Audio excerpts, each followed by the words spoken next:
The vanishing. The year was 1912, and the world was on the cusp of great change. The RMS Titanic had just sunk, and the winds of war were beginning to stir in Europe. But in the frozen wilderness of Antarctica, a different kind of drama was unfolding.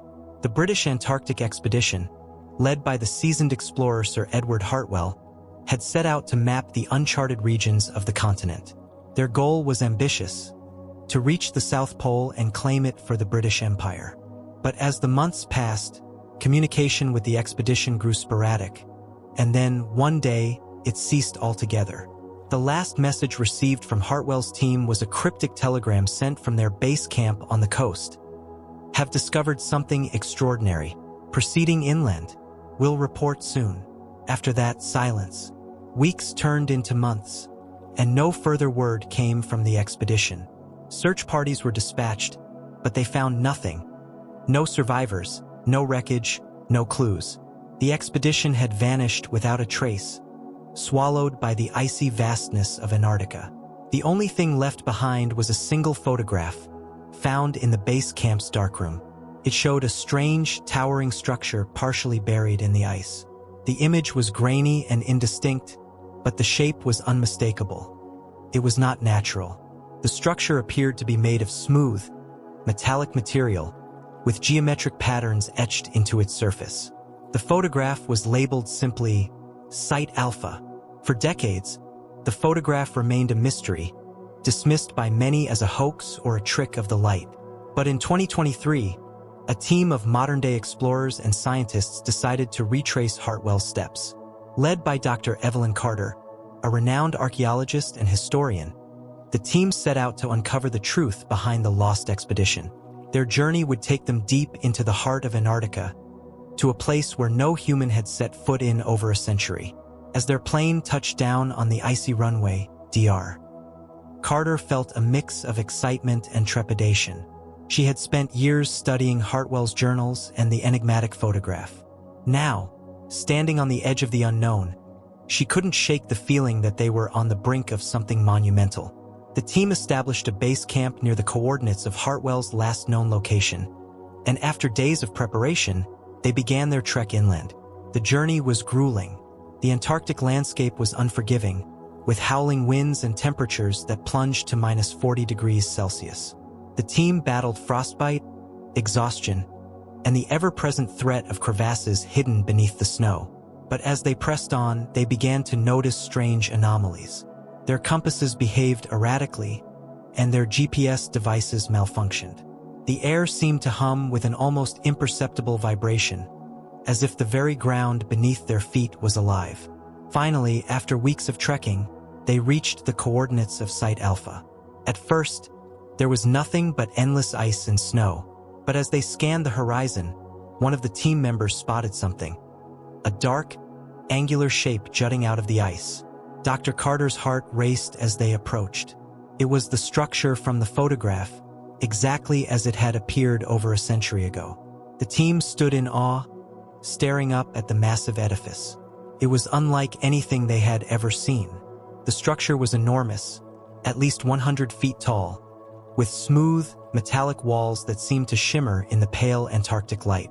The geometric patterns etched into its surface were intricate and alien, resembling no known human design. As Dr. Carter reached out to touch the surface, she felt a faint warmth emanating from the metal, despite the freezing temperatures. The team exchanged uneasy glances. Whatever this structure was, it was not of this world. Dr. Carter knew they had to find a way inside. But as they began to search for an entrance, a sudden blizzard swept in, reducing visibility to zero. The team was forced to retreat to their tents, huddling together for warmth as the storm raged outside.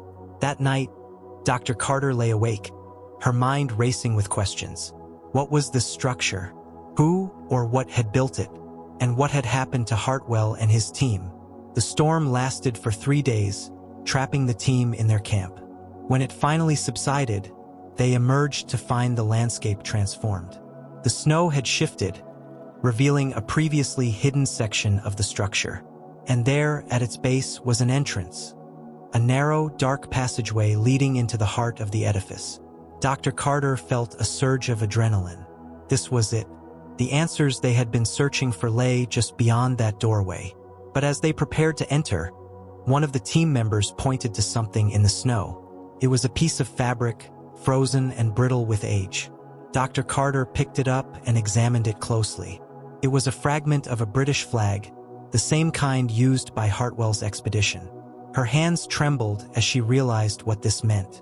Hartwell and his team had been here, and whatever they had found inside the structure had sealed their fate. The team stood at the threshold of the unknown, their breath visible in the frigid air.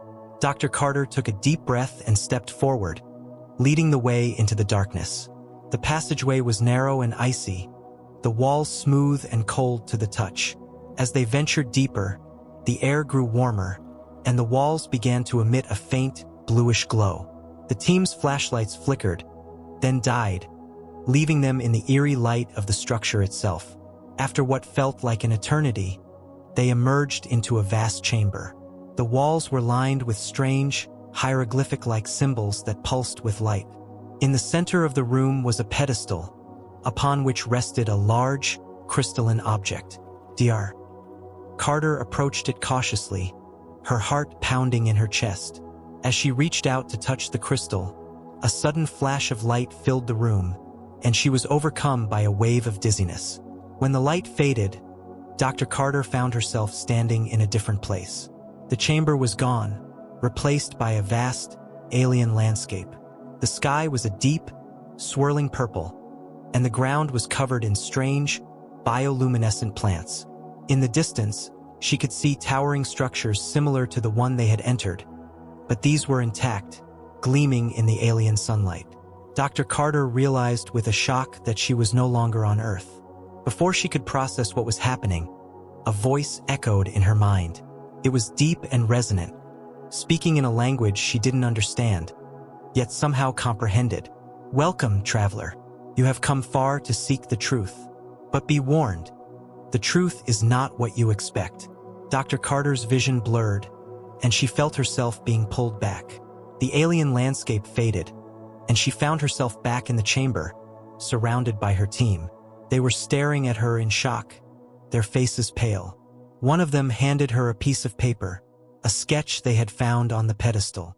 It was a map showing the location of other structures like this one, scattered across Antarctica. Dr. Carter's mind raced. This was bigger than she had ever imagined. The structure was not just a relic of some ancient civilization, it was a gateway to other worlds, other dimensions.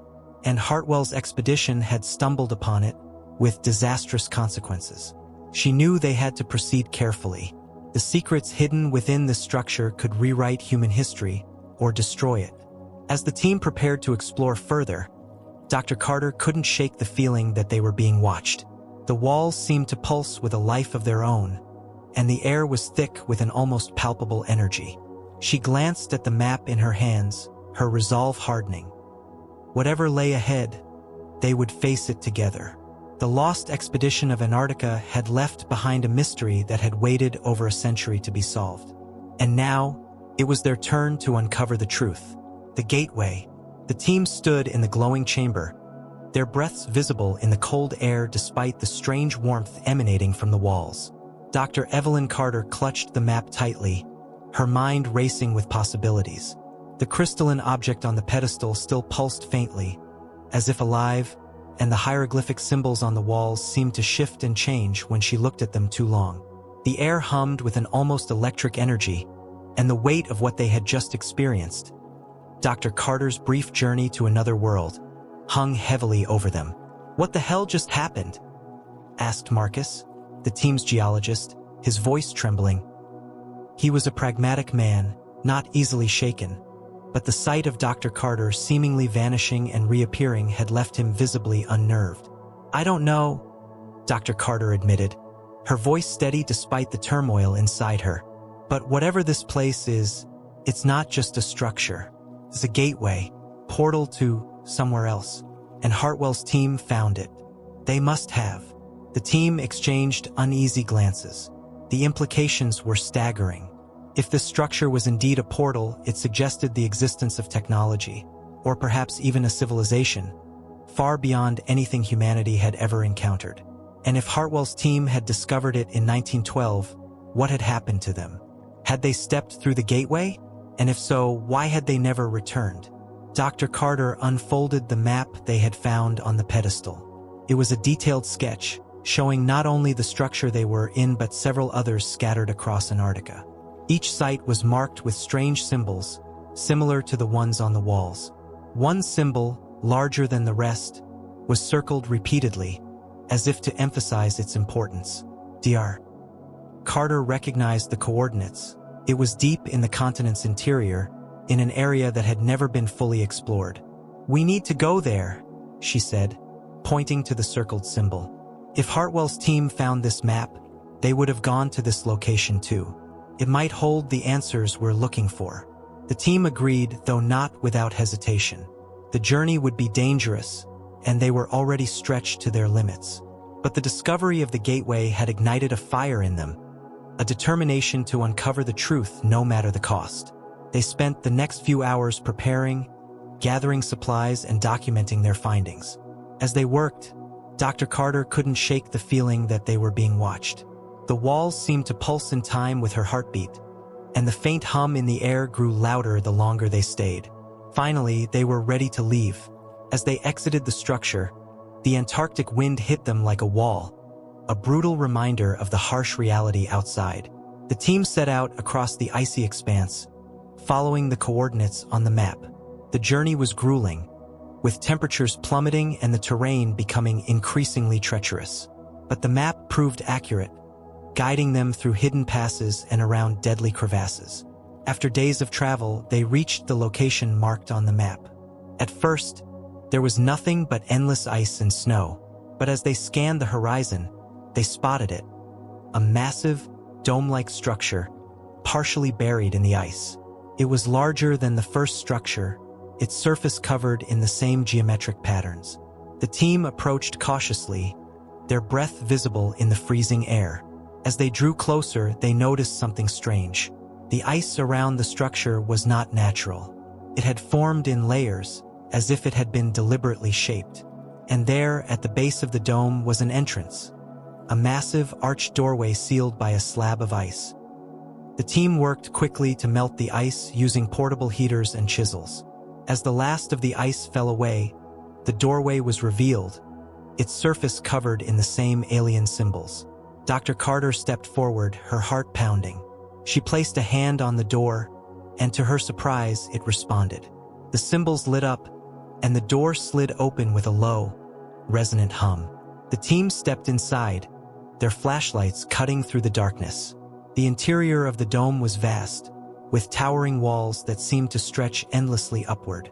The air was warm, almost uncomfortably so, and the walls pulsed with the same bluish light as the first structure.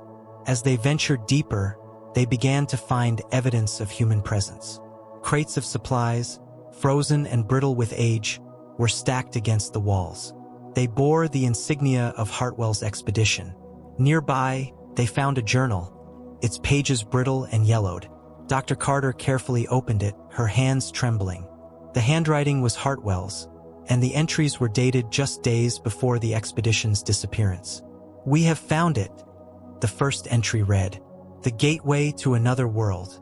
The structure is unlike anything we have ever seen. It is alive in a way I cannot explain. The symbols on the walls seem to speak to us, though we cannot understand them. We have decided to proceed. If we do not return, let it be known that we went willingly, in search of the truth."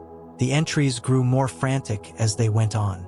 Hartwell wrote of strange visions, of voices in his mind, of a growing sense of unease.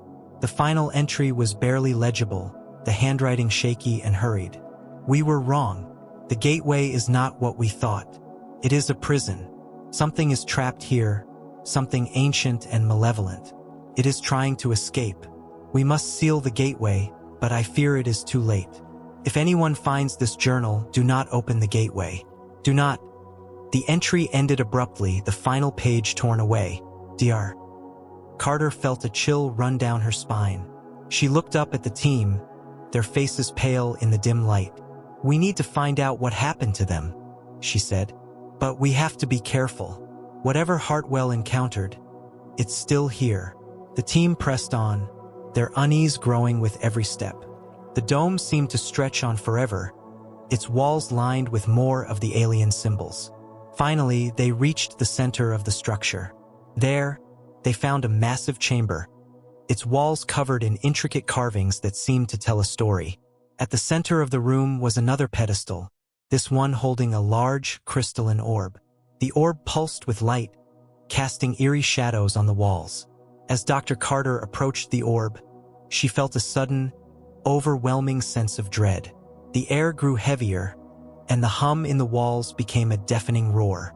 She reached out to touch the orb, and as her fingers brushed its surface, the room was filled with a blinding light. When the light faded, she found herself standing in another place.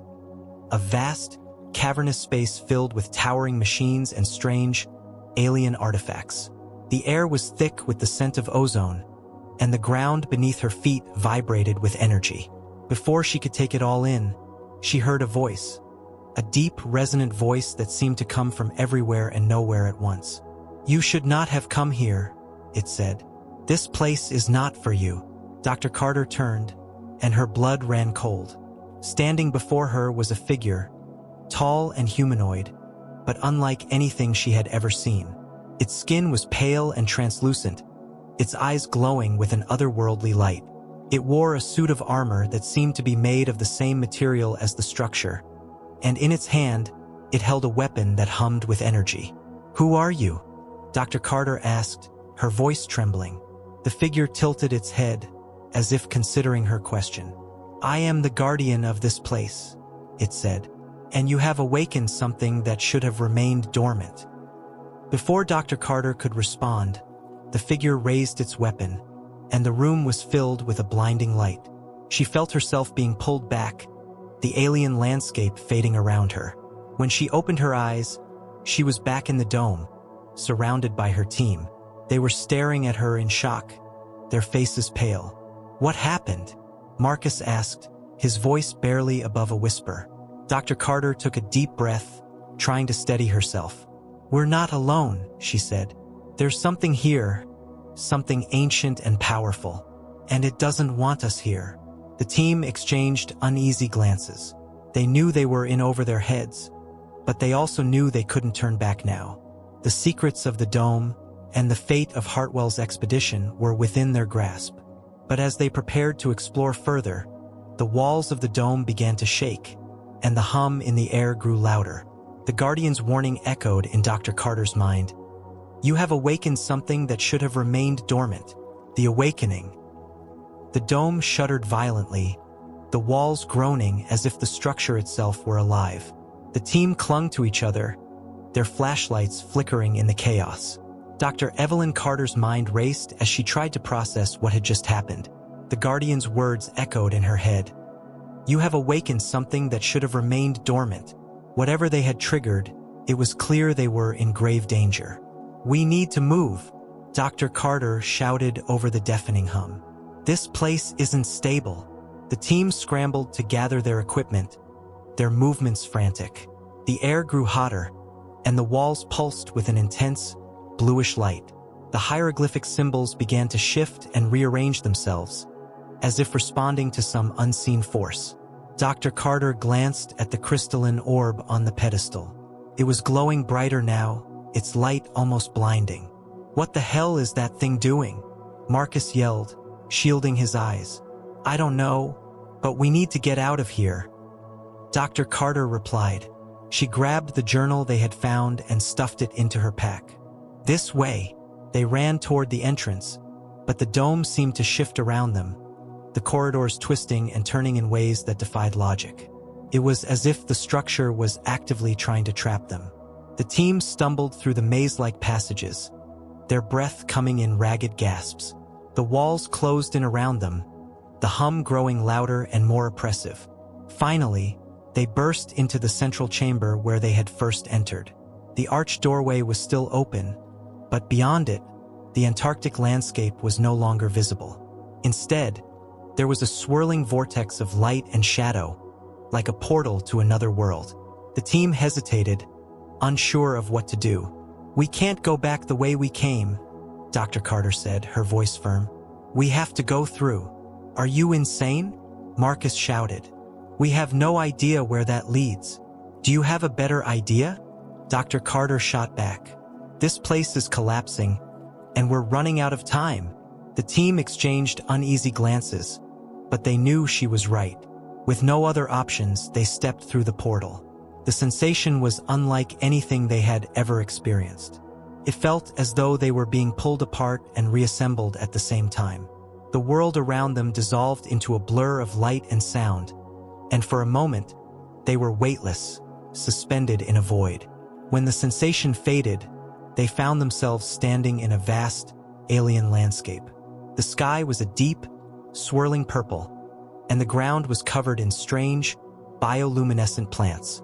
Towering structures, similar to the dome they had just left, loomed in the distance. The air was thick with the scent of ozone, and the ground vibrated with a low, rhythmic hum. "Where are we?" one of the team members whispered, their voice trembling. "I don't know," Dr. Carter replied, her eyes wide with wonder and fear. "But this is where Hartwell's team must have gone." As they took in their surroundings, they noticed something else. A series of paths leading away from the portal, each marked with the same alien symbols they had seen in the dome. Dr. Carter unfolded the map they had found earlier and compared it to their surroundings. The symbols matched, and one path in particular seemed to lead to a larger structure in the distance. "This way," she said, pointing to the path. "If Hartwell's team came here, they would have gone to that structure." The team followed the path, their footsteps crunching on the strange, crystalline ground. The air grew warmer as they walked, and the hum in the ground grew louder. They passed by towering machines and strange, alien artifacts, their purpose unknown. The sense of being watched grew stronger, and the team couldn't shake the feeling that they were not alone. After what felt like hours, they reached the structure. It was massive, dwarfing the dome they had left behind. Its surface was covered in the same geometric patterns, and the air around it shimmered with energy. At the base of the structure was an entrance, a massive doorway flanked by towering statues of the same humanoid figure Dr. Carter had encountered earlier. The team approached cautiously, their flashlights cutting through the dim light. The doorway was open, and beyond it was a vast, cavernous space filled with more of the alien machines. The walls were lined with carvings that seemed to tell a story, though the team couldn't decipher their meaning. At the center of the room was a dais, upon which rested a large, crystalline object similar to the orb they had seen in the dome. As they entered the room, the air grew heavier, and the hum in the ground became a deafening roar. The team exchanged uneasy glances, their unease growing with every step. Dr. Carter approached the dais, her heart pounding in her chest. She reached out to touch the crystalline object, but before she could, a voice echoed through the room. "You should not have come here." The team turned, their flashlights illuminating the source of the voice. It was the Guardian, the same humanoid figure Dr. Carter had encountered earlier. Its glowing eyes fixed on them, and its weapon hummed with energy. "We're not here to cause harm," Dr. Carter said, her voice steady despite the fear coursing through her. "We're trying to understand what happened to the people who came before us." The Guardian tilted its head, as if considering her words. "They were not meant to find this place," it said, "and neither were you. This is a prison, not a gateway." "A prison?" Dr. Carter asked, her mind racing. "What do you mean?" The Guardian stepped closer, its movements fluid and unnerving. "Long ago, my people sealed something here, something dangerous.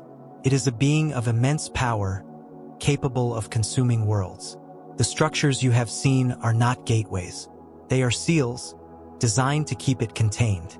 Dr. Carter's heart sank as she realized the truth.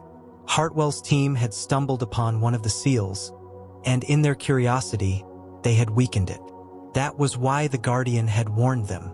That was why the dome had begun to collapse. "We didn't know," she said, her voice filled with regret. "We didn't mean to." "Your intentions do not matter," the Guardian interrupted. The damage has been done. The seal is weakening, and the being will soon awaken. If it escapes, your world, and countless others, will be consumed. The team exchanged horrified glances. They had unwittingly unleashed a threat beyond their comprehension. Dr. Carter felt a surge of guilt and desperation. "Is there any way to stop it?" she asked. The Guardian hesitated, its glowing eyes narrowing. "There is one way," it said, "but it will require a sacrifice." "What kind of sacrifice?" Marcus asked, his voice trembling. "The seal can only be restored by someone with a strong will and a pure heart," the Guardian replied. "They must enter the prison and strengthen the seal from within. But once they do, they will be trapped there forever." The team fell silent, the weight of the Guardian's words sinking in. Dr. Carter knew what she had to do. She couldn't let the world or countless others be destroyed because of their mistake. "I'll do it," she said, her voice firm. "Evelyn, no," Marcus protested.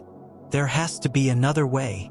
"There isn't," she replied, her eyes filled with determination. "This is my responsibility. I led us here, and I'll do whatever it takes to fix this." The Guardian stepped aside, gesturing toward the crystalline object on the dais. "If you are certain, place your hand on the seal and focus your will. The rest will be done." Dr. Carter took a deep breath and stepped forward. She placed her hand on the crystalline object, feeling its warmth and energy. She closed her eyes and focused, pouring all her strength and resolve into the seal. The room filled with a blinding light, and the ground shook violently. When the light faded, Dr. Carter was gone. The seal was restored, its glow steady and strong. The team stood in stunned silence, their hearts heavy with grief and guilt. The Guardian turned to them, its expression unreadable. "It is done," it said. "The seal is secure, and the being remains imprisoned. But you must leave this place and never return.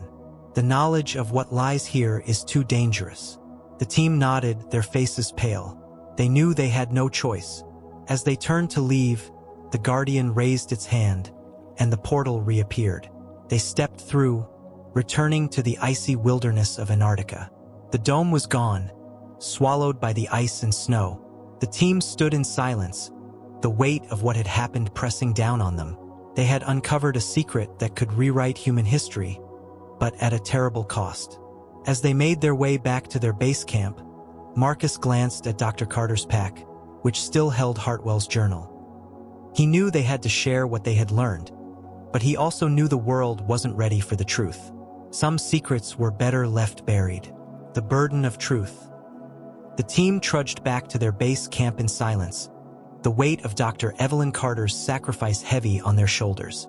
The Antarctic wind howled around them, biting at their exposed skin, but the cold was nothing compared to the chill in their hearts. Marcus carried Dr. Carter's pack, his fingers gripping the straps tightly, as if letting go would mean losing her completely. Inside the pack was Hartwell's journal, the map, and the few artifacts they had managed to salvage from the dome. Each item felt like a relic of a nightmare they couldn't wake up from. When they finally reached the camp, the team collapsed into their tents, too exhausted to speak. Marcus sat alone in the mess tent, staring at the journal in his hands. He flipped through the brittle pages, reading Hartwell's frantic entries over and over. The words seemed to leap off the page, accusing him. "We were wrong. The gateway is not what we thought. It is a prison." Hartwell's warning echoed Dr. Carter's final act, a grim reminder of the cost of curiosity. The next morning, the team gathered in the mess tent, their faces drawn and pale. No one had slept much. The events of the past few days played on a loop in their minds, a relentless reminder of what they had lost and what they had almost unleashed. "We need to decide what to do," Marcus said, breaking the silence. His voice was hoarse, barely above a whisper. "We can't just pretend none of this happened." "What are you suggesting?" asked Sarah, the team's biologist. Her arms were crossed, her expression guarded. "We barely understand what we saw. How are we supposed to explain it to anyone?" "We don't have to explain everything," Marcus replied, "but we can't keep this to ourselves." Dr. Carter gave her life to protect us, to protect the world. The least we can do is make sure her sacrifice wasn't in vain." The team fell silent, each grappling with their own thoughts. They knew Marcus was right, but the idea of sharing their discovery was terrifying. The world wasn't ready for the truth about the structures, the Guardian, or the being trapped within the seal. And yet, keeping it hidden felt like a betrayal of everything Dr. Carter had stood for. After hours of debate, they reached a compromise. They would document their findings carefully, omitting the more fantastical elements of their journey. They would report the discovery of the dome and the artifacts, framing it as an archaeological breakthrough. The journal and map would be handed over to a trusted institution, with strict instructions to keep the contents confidential until further research could be conducted. It wasn't a perfect solution, but it was the best they could do. As they prepared to leave Antarctica, the team took one last look at the icy expanse that had claimed so much from them. The structures were gone, buried once more beneath the snow and ice, but the memory of what lay beneath would haunt them forever. They boarded the plane in silence, each lost in their own thoughts. Back in civilization, the team faced a new set of challenges. The scientific community was eager to hear about their expedition, and the media was quick to sensationalize their discovery. Headlines proclaimed, "Lost Antarctic Expedition Mystery Solved," and "Ancient Alien Structure Found Beneath the Ice." The team did their best to downplay the more outlandish claims, sticking to their carefully crafted narrative. But the attention was relentless, and the pressure began to take its toll. Marcus found himself struggling the most. He had taken on the role of team leader in Dr. Carter's absence, but the responsibility weighed heavily on him. He spent long nights poring over Hartwell's journal and the map, searching for answers they might have missed. The symbols and patterns seemed to taunt him, their meaning just out of reach. He couldn't shake the feeling that they had only scratched the surface of the mystery. One evening, as he sat alone in his apartment, Marcus received a package. It was from Sarah, who had returned to her university to continue her research. Inside was a note and a USB drive. The note read, "Marcus, I've been analyzing the samples we brought back from the dome. There's something you need to see. Call me when you get this." Marcus plugged the USB drive into his computer and opened the files. They contained detailed scans of the artifacts they had recovered, along with Sarah's notes. As he scrolled through the documents, one image caught his eye. It was a close-up of one of the symbols from the dome's walls, magnified to reveal intricate details. Sarah had highlighted a section of the symbol, noting its resemblance to a constellation. Marcus's heart raced as he cross-referenced the symbol with astronomical charts. The constellation was one that had been documented by ancient civilizations around the world, often associated with myths of gods and otherworldly beings. But what struck him most was the date associated with the constellation's alignment, a date that matched the timeline of Hartwell's expedition. He called Sarah immediately. "What does this mean?" he asked, his voice tense with excitement. "I'm not sure," Sarah replied, "but I think it's a clue. The symbols in the dome weren't just decorative, they were a map to other structures, other seals. And if I'm right, they're not just in Antarctica." Marcus felt a chill run down his spine. "You're saying there are more of these things out there?" "Yes," Sarah said. "And if the seal we found was weakening, the others might be too. We need to find them before it's too late." The team regrouped, their sense of purpose renewed. They knew they couldn't ignore the possibility of other structures, other seals. But they also knew they couldn't do it alone. They needed resources, expertise, and allies they could trust. After much deliberation, they reached out to Dr. Carter's former mentor, Dr. Arthur Langston, a renowned archaeologist and historian. He had the connections and the credibility to help them continue their research without attracting unwanted attention. Dr. Langston listened to their story with a mixture of skepticism and fascination. When they showed him the journal, the map, and Sarah's findings, his skepticism gave way to awe. "This is extraordinary," he said, his voice trembling with excitement. "If what you're saying is true, this could change everything we know about human history." With Dr. Langston's help, the team began to piece together a plan. They would use the map and the symbols to locate other structures, starting with the ones closest to Antarctica. They would document their findings carefully, ensuring that the seals remained intact. And they would honor Dr. Carter's sacrifice by protecting the world from the threat she had given her life to contain. But as they prepared for their next expedition, Marcus couldn't shake the feeling that they were being watched. He noticed strange occurrences, unexplained phone calls, unfamiliar faces lingering outside their meetings, and a sense of unease that followed him wherever he went. He mentioned it to the team, but they dismissed it as paranoia. After everything they had been through, it was natural to feel on edge. One night, as Marcus was leaving the research facility, he was approached by a man in a dark suit. The man's face was obscured by the shadows, but his voice was calm and commanding. "Mr. Hayes," he said, "we need to talk." Marcus froze, his heart pounding. "Who are you?" "Someone who knows the truth," the man replied, "and someone who can help you, but you need to come with me, now." Marcus hesitated, his mind racing. He knew he shouldn't trust a stranger, but something in the man's tone made him curious. Against his better judgment, he followed the man to a waiting car. As they drove through the city, the man explained that he was part of a secret organization tasked with monitoring and protecting the seals. They had been aware of the structures for decades, but they had never been able to locate them, until now. "You've done what we couldn't," the man said, "but you've also put yourselves in danger. There are others who seek the seals not to protect them but to exploit them, and they will stop at nothing to get what they want." Marcus felt a surge of fear. "What do you want from us?" "Your help," the man replied. "We need your expertise to locate the other structures and ensure they remain secure. But you must understand, this is bigger than any of us. If the seals are broken, it won't just be your world at risk. It will be all of them." The final seal. Marcus sat in the back of the car, his mind reeling. The man in the dark suit, who introduced himself only as Agent Cole, had just dropped a bombshell. The structures they had discovered were part of a global network of seals, each designed to contain the same ancient, malevolent being. And now, a shadowy group was seeking to break those seals, unleashing a force that could consume entire worlds.